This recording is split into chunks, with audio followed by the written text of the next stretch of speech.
Selamat pagi anak-anak. Pada kesempatan ini marilah kita masuk dalam pembelajaran di KD yang kedua, yaitu tentang termokimia.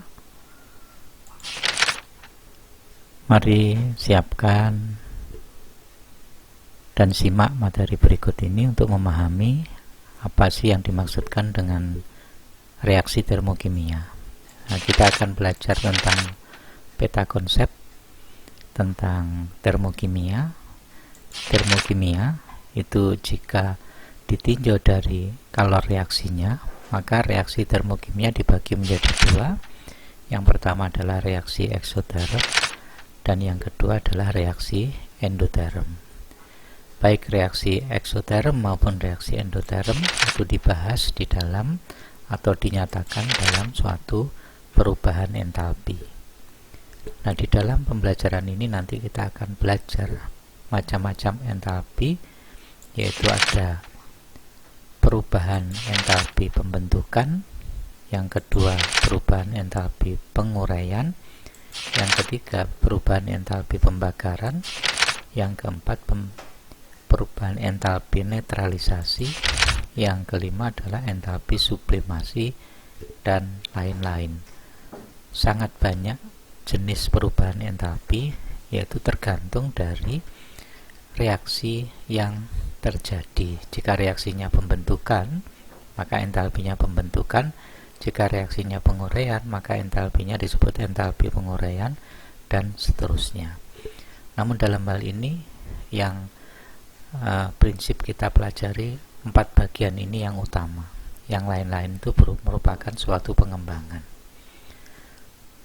Marilah anak-anak, dalam pembelajaran termokimia ada kompetensi yang akan kita capai, di mana setelah pembelajaran ini diharapkan siswa dapat yang pertama, yaitu memahami keterlibatan energi yang menyertai suatu reaksi kimia. Kompetensi yang kedua adalah menjelaskan reaksi eksoterm dan reaksi endoterm. Yang ketiga, siswa dapat menghitung besaran energi atau kalor yang menyertai suatu reaksi kimia menggunakan perhitungan kimia. Sedangkan kompetensi yang keempat adalah siswa dapat menjelaskan macam-macam entalpi reaksi. Yang kelima, siswa dapat menghitung perubahan entalpi reaksi berdasarkan hukum Hess. Sedangkan yang keenam adalah siswa dapat menghitung perubahan entalpi berdasarkan eksperimen, dan kompetensi yang terakhir yaitu siswa dapat menghitung entalpi berdasarkan energi ikatan rata-rata. Ada 7 kompetensi yang akan kita capai dalam pembelajaran termokimia. Kita kembali ke konsep dasar, di mana di dalam memahami suatu reaksi kita akan mengenal adanya reaksi eksoterm dan reaksi endoterm. Reaksi eksoterm adalah reaksi di mana dihasilkan atau dilepaskan sejumlah kalor atau panas dari dalam sistem ke lingkungan. Jadi kalian sudah mempelajari definisi sistem dan lingkungan. Di SMP juga sudah dipelajari, di kelas 10 kemarin juga dipelajari. Nah, diagram reaksi eksoterm yaitu dinotasikan dengan delta H. H itu adalah entalpi, delta H adalah perubahan entalpi. Maka diagram reaksinya, harga delta H-nya akan berharga negatif, yaitu entalpi akhir dikurangi dengan entalpi mula-mula atau entalpi awal. Kalau diberikan dalam diagram seperti ini, jadi bereaksi adalah sebelum bereaksi entalpinya itu entalpi awal di sini, sedangkan setelah bereaksi maka entalpinya akan mengalami penurunan sejumlah delta H, karena entalpi hasil lebih rendah dibanding entalpi bereaksi, maka harga delta H-nya ini akan berharga negatif. Nah, kemudian untuk reaksi endoterm. Yang dimaksud dengan reaksi endoterm adalah reaksi di mana diperlukan sejumlah kalor atau panas dari lingkungan ke dalam sistem. Jadi kebalikan dari reaksi eksoterm. Maka kalau dinotasikan dengan diagram delta H-nya, harga delta H-nya akan berharga positif. Jadi kalau eksoterm delta H-nya negatif, kalau endoterm delta H-nya positif, berkebalikan. Maka diberikan grafik seperti ini. Grafik entalpi bereaksi posisinya di bawah lebih rendah, sedangkan entalpi hasilnya posisinya lebih tinggi, sehingga selisihnya, kenaikannya ini akan berharga positif. Bagaimana cara menuliskan persamaan reaksi termokimia? Ada 3 versi cara penulisannya, baik reaksi eksoterm maupun reaksi endoterm. Yang pertama, reaksi eksoterm. Jika kita mereaksikan zat A dengan zat B, maka akan menghasilkan zat hasil yang di sini dinotasikan dengan C dan D. Nah, karena eksoterm, kalau kita tuliskan dalam harga delta H, maka harga delta H-nya berharga negatif. Kemudian penulisan yang kedua adalah penulisan dengan cara kalor. Zat A direaksikan dengan zat B akan menghasilkan zat C dan zat D dengan melepas sejumlah A kilojoule, sehingga kalornya itu berharga positif. Kalau pakai entalpi itu berharga negatif. Jadi kalau kalor dituliskan di ruas kanan, maka harganya berlawanan dengan entalpinya. Entalpinya negatif, Q-nya positif. Sedangkan kalau Q dituliskan di sebelah kiri ruas reaksi atau di sebelah kiri reaksi, maka harga Q dituliskan negatif. Maka reaksi yang ketiga dituliskan zat A bereaksi dengan zat B, kehilangan sejumlah A kilojoule kalor menghasilkan zat C dan zat D. Jadi kalau ini tadi dilepas, ditulis di ruas kanan reaksi, kalau Q ditulis negatif di kiri artinya kehilangan atau melepas. Kemudian reaksi endoterm, kalau kita tuliskan dengan delta H, maka zat A bereaksi dengan zat B menghasilkan zat C dan zat D, harga delta H-nya berharga positif. Ini ketentuan dari reaksi eksoterm dan endoterm tadi. Kalau dituliskan dengan kalor, maka kalau ditulis di ruas kanan reaksi, maka harga Q-nya berlawanan dengan harga delta H-nya. Delta H-nya positif, Q-nya negatif. Tapi kalau dituliskan di ruas kiri anak panah atau ruas kiri reaksi, harga Q-nya ditulis positif. Maka reaksi yang ketiga, zat A bereaksi dengan zat B dengan menerima sejumlah kalor A kilojoule menghasilkan zat C dan zat D. Jadi kalau di ruas kanan ini dibaca kekurangan sejumlah A kilojoule, kalau ini diterima sejumlah sekian. Ya. Ini cara penulisan persamaan reaksi termokimia. Mohon disimak dan diperhatikan baik-baik. Contoh dalam persamaan reaksi kimia. Kelompokkan reaksi berikut ke dalam reaksi eksoterm atau reaksi endoterm. Nah, di sini ada reaksi setengah N2 gas direaksikan dengan 2H2 gas direaksikan dengan setengah Cl2 gas menghasilkan senyawa NH4Cl gas. Delta H-nya diketahui negatif 314,4 kJ. Nah, ini reaksi tipe pertama, penulisan menggunakan delta H.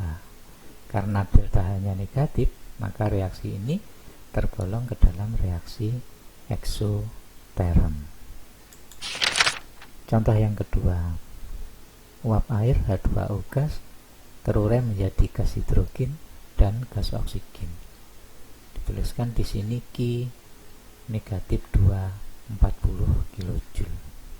Nah, Q dituliskan di sebelah kanan anak panah atau di ruas kanan persamaan reaksi harganya negatif, maka reaksi yang kedua ini tergolong ke dalam reaksi endoterm.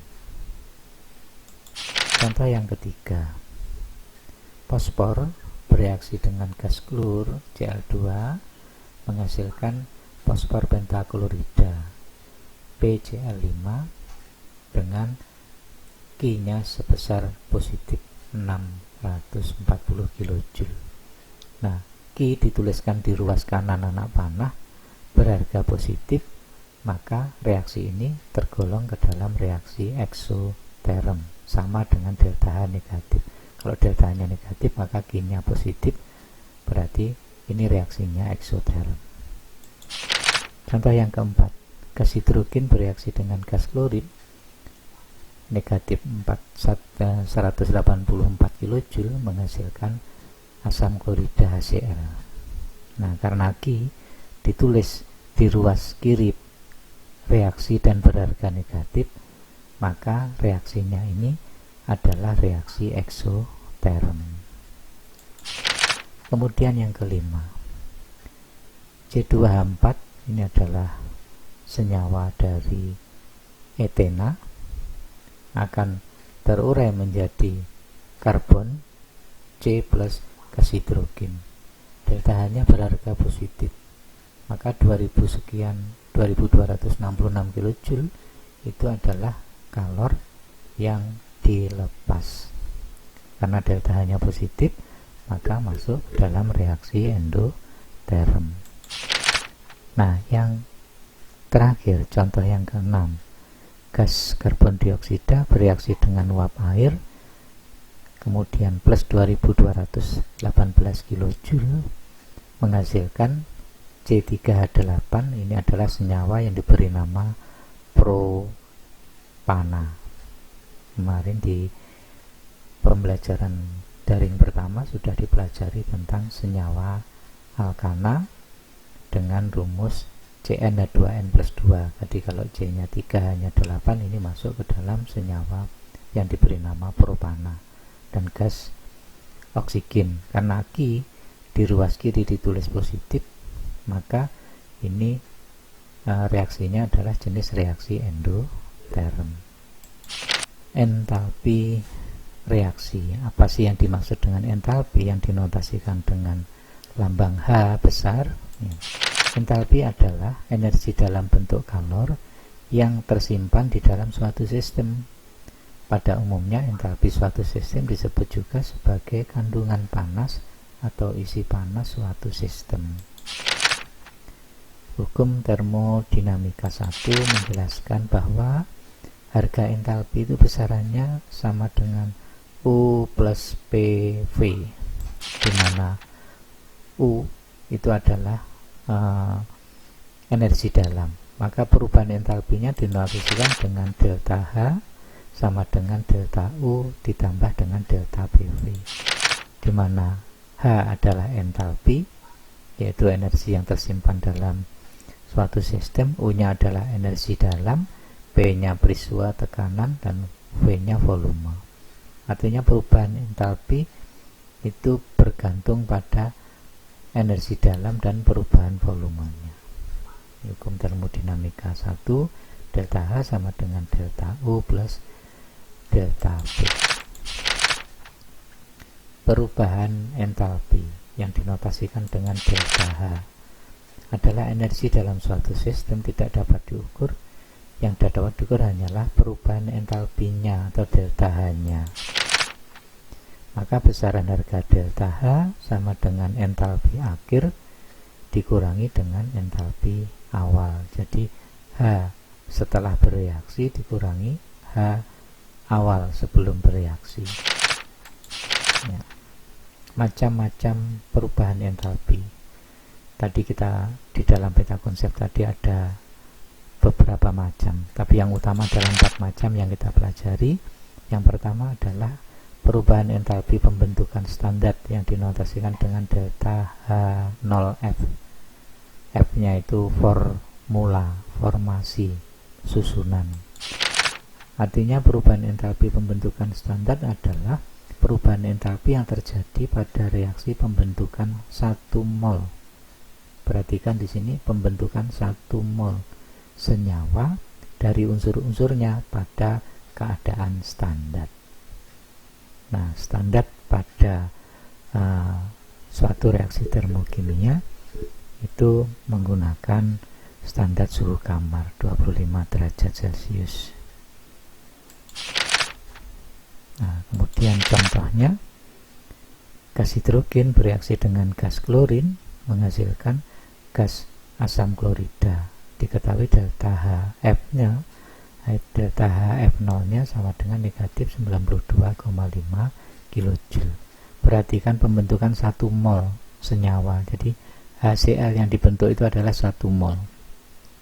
Maka karena 1 mol, maka delta H sebesar negatif 92,5 kJ merupakan delta H pembentukan standar. Contoh yang kedua, gas nitrogen bereaksi dengan gas hidrogen menghasilkan 1 mol amonia. Delta H sebesar negatif 46 kJ. Ini merupakan delta H pembentukan standar delta HF0. Contoh yang ketiga, gas hidrogen bereaksi dengan gas klorin menghasilkan 2 mol gas asam klorida. Maka delta H sebesar negatif 185 tidak bisa kita notasikan dengan delta HF0. Jadi nolnya tidak ada di sini. Karena ini senyawa yang dihasilkan bukan 1 mol, tapi di sini 2 mol. Maka delta HF0-nya berapa? Ya tinggal membagi 2, maka akan diperoleh setengahnya tadi. Yang kedua adalah perubahan entalpi penguraian standar, dinotasikan dengan delta H0D. D itu adalah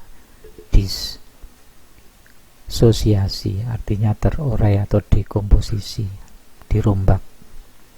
Maka perubahan entalpi penguraian merupakan perubahan entalpi yang terjadi pada reaksi penguraian 1 mol senyawa menjadi unsur-unsurnya. Jadi kebalikan dari pembentukan. Kalau pembentukan terbentuk dari unsur-unsurnya, kalau penguraian itu terurai menjadi unsur-unsurnya. Diberikan contoh di sini, air terurai menjadi gas hidrogen dan gas oksigen. Delta H-nya sebesar 242 positif. Karena air yang terurai 1 mol, maka delta H sebesar ini merupakan delta HD0. Yang kedua, asam bromida terurai menjadi gas hidrogen dan gas bromida. Kalori yang menyertai 36 kJ per mol. Maka karena di sini 1 mol asam bromida, maka dinotasikan dengan delta HD0. Kemudian perubahan entalpi yang ketiga adalah perubahan entalpi pembakaran standar, dinotasikan dengan delta HC0. Perhatikan, C itu singkatan dari combustion, artinya dibakar. Nah, karena pembakaran, maka notasinya adalah notasi delta HC0. Contoh reaksinya, pengertiannya yang dimaksud dengan perubahan entalpi pembakaran standar adalah perubahan entalpi yang terjadi pada reaksi pembakaran 1 mol zat oleh dalam kondisi standar. Nah, pembakaran itu artinya bereaksinya zat dengan oksigen. Contoh persamaan reaksi, gas metana bereaksi dengan oksigen artinya dibakar atau dioksidasi menjadi gas karbon dioksida dan uap air. Delta H sebesar negatif 889 kJ. Ini merupakan delta H pembakaran standar, delta HC0. Perubahan entalpi penetralan standar dinotasikan dengan delta HN0, N neutralisasi. Neutralisasi artinya reaksi antara asam dengan basa. Jadi entalpi neutralisasi standar itu terjadi pada reaksi penetralan 1 mol asam dengan basa atau 1 mol basa dengan asam dalam suatu larutan. Kalau yang titik fokusnya adalah asam, maka asam yang dinetralkan itu 1 mol.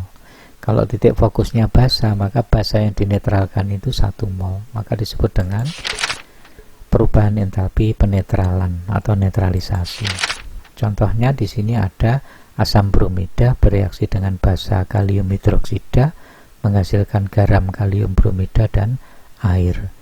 Delta H yang menyertai sebesar negatif 57,3 kJ per mol. Karena di sini asamnya 1 mol, basanya 1 mol, maka negatif sekian itu bisa merupakan delta H netralisasi baik asam maupun basa. Perhatikan contoh yang kedua. Natrium hidroksida 1 mol bereaksi dengan asam klorida 1 mol menghasilkan garam dan air. Maka delta H-nya ini karena basanya 1 mol, asamnya 1 mol, maka bisa langsung kita tulis delta HN0. Contoh yang ketiga, kalsium hidroksida 1 mol bereaksi dengan asam klorida 2 mol menghasilkan garam kalsium klorida dan air. Maka delta H sebesar negatif 100 kJ per mol itu tidak boleh kita tuliskan sebagai delta HN0, karena harga ini kalau dilihat dari CaOH 2 kalinya, ya, kalau ditinjau dari CaOH 2 kali, nah CaOH 2 kalinya 1 mol, maka harga negatif 100 ini otomatis delta H netralisasi standar untuk CaOH 2 kali. Sedangkan untuk HCl, karena HCl-nya 2 mol, maka delta HN standarnya itu separuhnya, 100 dibagi 2, yaitu sebesar negatif 50. Bisa dipahami ya anak-anak? Nah, sekarang menentukan delta H reaksi. Ada beberapa cara yang bisa kita gunakan untuk menentukan delta H suatu reaksi. Ada 4 cara. Yang pertama dengan cara entalpi pembentukan standar, yang kedua dengan cara hukum Hess, yang ketiga dengan cara eksperimen, dan yang keempat dengan cara energi ikatan rata-rata. Menentukan perubahan entalpi reaksi yaitu dengan cara entalpi pembentukan standar. Nah, maka untuk menentukan delta H reaksi itu dirumuskan dengan jumlah delta H pembentukan produk hasil reaksi dikurangi dengan jumlah delta H pembentukan standar dari reaktan atau pereaksinya. Perhatikan reaksi antara gas karbon monoksida dengan oksigen menghasilkan karbon dioksida. Karena besarnya perubahan entalpi hanya dipengaruhi oleh keadaan awal dan keadaan akhir, maka dapat dikatakan bahwa gas karbon monoksida bereaksi dengan air oksigen menghasilkan gas karbon monoksida dioksida. Maka harga delta H reaksinya sama dengan delta H produk dikurangi delta H reaktan. Produknya di sini adalah CO2, karbon dioksida. Reaktannya ada 2, yaitu CO, karbon monoksida, dan oksigen. Maka datanya dimasukkan dari tabel, akan diperoleh data sebagai berikut. Maka delta H reaksinya adalah delta H produk CO2 dikurangi jumlah dari delta H pereaksinya CO dan O2. Nah, datanya kita masukkan. CO2 itu dari tabel negatif 394 kJ, CO itu dari tabel negatif 284, sedangkan O2 merupakan unsur, maka delta H-nya itu otomatis sama dengan 0. Sehingga hasil akhirnya delta H reaksi sebesar negatif 394 ditambah dengan 284. Maka delta H reaksinya adalah negatif 110 kJ. Jadi pada reaksi ini delta H yang menyertai adalah negatif 110, artinya reaksinya adalah reaksi eksoterm karena delta H-nya negatif. Perhatikan data entalpi pembentukan standar delta HF beberapa senyawa berikut. Jika diketahui di sini delta HF 0-nya untuk CO2B, H2O-nya C, maka diberikan Pertanyaan soal, jika diketahui delta H pembakaran gas C4H8 yaitu gas butena besarnya negatif A kilojoule per mol, maka tentukan entalpi pembentukan standar dari gas butena ini. Nah, maka langkah pertama kita tuliskan persamaan reaksi pembakaran dari gas butena, yaitu gas butena C4H8 dibakar plus O2 menghasilkan karbon dioksida, CO2 dan H2O. Delta H-nya tadi diketahui sebesar A kilojoule per mol. Nah, maka kita masukkan ke dalam persamaan rumus tadi. Ini negatif A tadi ya, dalam soal ada yang tertinggal kurang negatifnya. Delta H-nya dimasukkan dari soal negatif A, kemudian delta H produknya CO2-nya dari data tadi adalah B. Nah, kalau ini belum setara reaksinya, reaksi setaranya nanti di sini ada 4 kali, kemudian di depannya H juga, H2O juga 4 kali. Maka di sini dikatakan 4 kali B ya. Terus ditambah dengan 4 kali C dikurangi delta H C4H8-nya belum tahu. Nah, untuk O2 itu unsur 0, maka diperoleh negatif A sama dengan 4B plus 4C dikurangi delta HF0 untuk butena C4H8. Ini dipindah ruas kiri menjadi positif, min A dipindah ruas ke kanan menjadi positif, sehingga delta HF0 nya C4H8 butena sebesar A plus 4B plus 4C. Jadi delta H pembentukan standar dari butena besarnya adalah A plus 4B plus 4C kilojoule per mol. Soal latihan. Nah, ini tolong dikerjakan untuk memahami bagaimana menentukan delta H suatu reaksi dari data delta H. Baiklah anak-anak, untuk kesempatan pagi ini kita akhiri sampai di menentukan entalpi reaksi berdasarkan delta H pembentukan standar. Masih ada 3 cara lagi, di pertemuan berikutnya nanti akan kita pelajari. Dan Bapak ingatkan bahwa setelah menyimak pembelajaran ini, anak-anak masih punya kewajiban, yaitu silakan dibuka di link tugas. Nanti di Google Classroom, di link tugas itu Bapak sudah upload di sana, dan silakan dikerjakan. Waktunya itu nanti dibatasi, di petunjuk soal di situ ada. Tolong diperhatikan dengan baik, diikuti apa yang Bapak minta dalam petunjuk soal itu. Ya, sampai di sini dulu daring kita pada pagi hari ini. Selamat pagi, Tuhan memberkati.